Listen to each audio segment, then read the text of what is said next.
Victoria and Abdul, film yang mengangkat hubungan kontroversial antara Ratu Victoria dengan seorang pria Muslim India. Tayang pada tahun 2017, dibintangi oleh Judi Dench sebagai Ratu Victoria dan Ali Fazal sebagai Abdul Karim.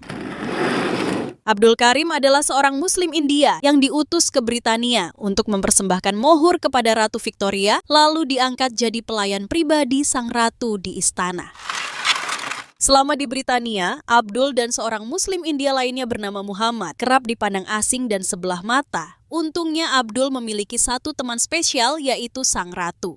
Abdul menceritakan banyak hal kepada Ratu Victoria, mulai dari seni karpet serta filosofi dari motif yang dirajut, kisah romansa di balik indahnya arsitektur Taj Mahal, hingga buah mangga yang asing di telinga ratu. Ratu Victoria yang makin menua dan kehilangan semangat hidup sejak wafatnya suami, akhirnya merasa lebih baik sejak berkawan dengan Abdul. Kontroversi hubungan mereka yang ditutupi hingga lebih dari 100 tahun lamanya bukanlah kisah romansa menurut sebagian orang, tapi hubungan persahabatan, hubungan murid dan guru, dan hubungan ibu dan anak. Ada banyak keuntungan yang diperoleh Abdul dari kedekatan emosional dengan Ratu Victoria. Hingga akhirnya, sang ratu tak ragu mempersilahkan Abdul membawa istrinya yang juga seorang muslimah bercadar untuk datang tinggal di sebuah rumah yang dihadiahkan ratu kepada Abdul.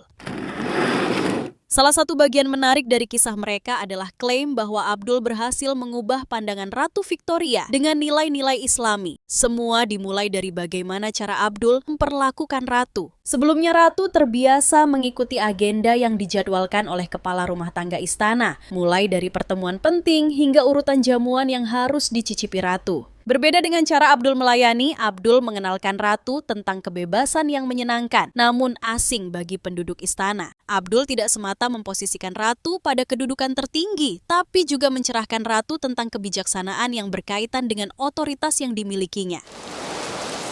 Ketertarikan ratu pada cara Abdul melayani hingga membuatnya ingin mempelajari bahasa India, namun ditolak oleh Abdul. Sebagai gantinya, Abdul mengajarkan ratu bahasa Urdu sebagai bahasa yang mulia, bahasa yang pantas dan sesuai dengan status ratu. Seperti inilah cara Abdul melayani. Adapun bahasa Urdu yang diajarkan Abdul adalah bahasa Muslim India dengan sistem penulisan Arab Persia. Keberuntungan Abdul yang diperlakukan istimewa oleh ratu tentu saja menimbulkan sentimen dan kecemburuan terhadap dirinya. Putra ratu yang bernama Edward bahkan memerintahkan untuk melenyapkan surat apapun terkait Abdul dan ratu. Lalu puncaknya, Abdul dan keluarganya diusir dari rumah pemberian ratu dan dikirim kembali ke India.